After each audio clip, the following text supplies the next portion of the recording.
নমস্কার বন্ধুরা, শুক্লার পাঁচমিশালিতে সবাইকে স্বাগত জানিয়ে আজ আবার একটি রেসিপি আপনাদের কাছে শেয়ার করছি। বন্ধুরা, আজ আমি আপনাদের কাছে শেয়ার করব নাড়ুর রেসিপি। নাড়ু তো আমরা অনেকভাবেই তৈরি করে থাকি। একবার হলেও আমার মতো করে মিল্কমেড আর গুঁড়ো দুধ দিয়ে এই নারকেল নাড়ু বানিয়ে দেখুন। স্বাদ কিন্তু মুখে লেগে থাকবে, সবাই আপনার কাছে চেয়ে চেয়ে খাবে, এতটাই খেতে ভালো হয়। যে সকল বন্ধুরা রোজ আমার রেসিপিগুলো দেখছেন, আপনাদেরকে অসংখ্য ধন্যবাদ, অনেক ভালোবাসা, আপনারা আমার সঙ্গে থাকবেন। তাহলে চলুন আমি রেসিপিটা শুরু করি। কড়াই বসিয়ে দিয়েছি আর কড়াইতে আমি হাফ টিস্পুন মতো ঘি দিয়ে দিলাম। ঘি একটু গরম হয়ে গেলে আমি এর মধ্যে প্রথমে দিয়ে দেব হাফ বাটি মতো সুজি। গ্যাসের ফ্লেম একদম কম করে রেখে সুজি দিয়ে আমি 2 মিনিট মতো ভালো করে নাড়াচাড়া করে নেব। 2 মিনিট মতো সুজি ভালো করে নাড়াচাড়া করে নেওয়ার পর আমি এর মধ্যে দিয়ে দেব নারকেল গুঁড়ো বা ডেজিকেটেড কোকোনাট। আমি এখানে এই একই বাটির হাফ বাটি দিয়েছি সুজি আর 1 বাটি দিলাম হচ্ছে নারকেল গুঁড়ো। গুঁড়ো নারকেল দিয়ে আবারও আমি 2 মিনিট মতো ভালো করে নাড়াচাড়া করে নেব। এর ফলে এই নারকেলের যে গন্ধটা থাকে সেটাও কিন্তু কেটে যাবে। 2 মিনিট মতো ভালো করে নাড়াচাড়া করে নেওয়ার পর আমি এর মধ্যে দিয়ে দেব 4 চামচ মতো আমুল গুঁড়ো দুধ। এই আমুল গুঁড়ো দুধ দিলে কিন্তু স্বাদটা দুর্দান্ত আসবে। এবার আবারও আমি কিছুক্ষণ নাড়াচাড়া করে নেব। 1 মিনিট মতো আমি নাড়াচাড়া করে নিলাম। করে নেওয়ার পর আমি এর মধ্যে দিয়ে দেব গুঁড়ো চিনি। আমি কিন্তু চিনি আগে থেকে গুঁড়ো করে রেখেছিলাম, সেখান থেকে আমি 1 বাটি প্রথমে দিলাম। দিয়ে প্রথমে কিছুক্ষণ আবার কয়েক সেকেন্ড নাড়াচাড়া করে নেব। তারপরে আমি আবারও হাফ বাটি মতো গুঁড়ো চিনি এখানে অ্যাড করব। এখানে কিন্তু আপনারা চাইলে চিনিও ব্যবহার করতে পারেন। যেহেতু আমার কাছে গুঁড়ো চিনিটা ছিল সেই জন্য কিন্তু আমি এখানে ব্যবহার করে নিলাম।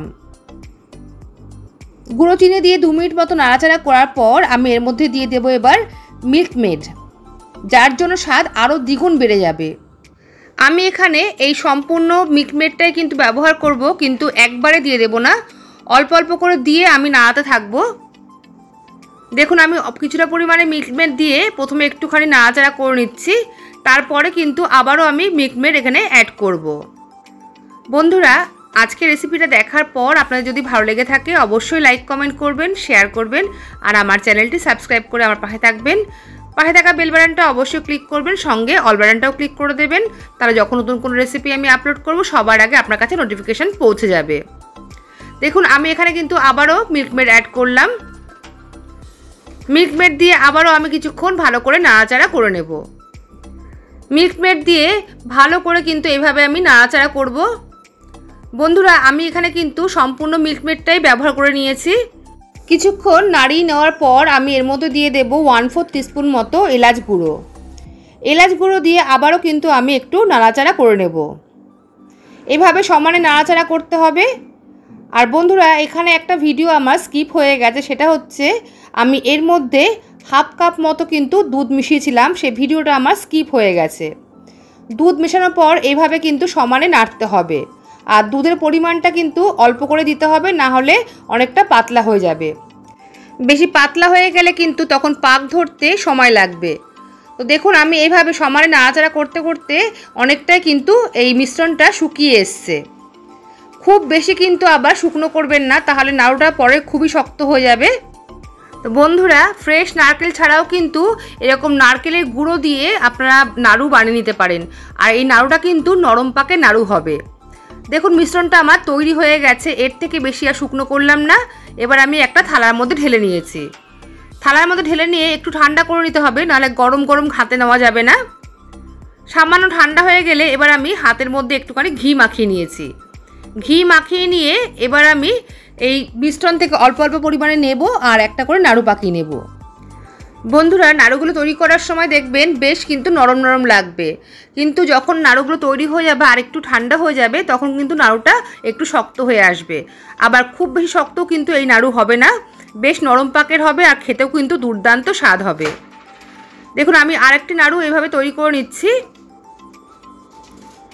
এইভাবে আমি সব নাড়ুগুলো কিন্তু তৈরি করে নেব।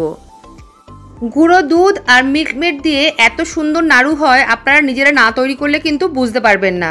খেতে কিন্তু দুর্দান্ত স্বাদ হয়। এতটাই স্বাদ হয়, স্বাদ মুখে লেগে থাকবে। যাকে খাওয়াবেন সে কিন্তু আপনার প্রশংসা করতে বাধ্য হবে।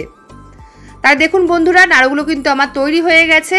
আমি যে পরিমাণে সব নিয়েছিলাম উপকরণ, সেই অনুযায়ী কিন্তু আমার এতগুলো নাড়ু হয়েছে। একটা নাড়ু আপনাদেরকে আমি ভেঙে দেখাচ্ছি। এখনও অল্প অল্প গরম আছে, সেই জন্য কিন্তু নাড়ুটা এখন দেখুন এরকম সফট আছে। দেখুন কতটা সফট আছে এখন। ঠান্ডা হলে কিন্তু আরেকটু শক্ত হয়ে যাবে, কিন্তু খুব বেশি শক্ত এই নাড়ু হবে না। তাহলে বন্ধুরা, আজকের এই রেসিপি আপনাদের কাছে কেমন লাগলো অবশ্যই কিন্তু জানাবেন লাইক কমেন্টের মাধ্যমে। তাহলে আজ এই পর্যন্তই, আসবো আবার অন্য কোনো রেসিপি নিয়ে।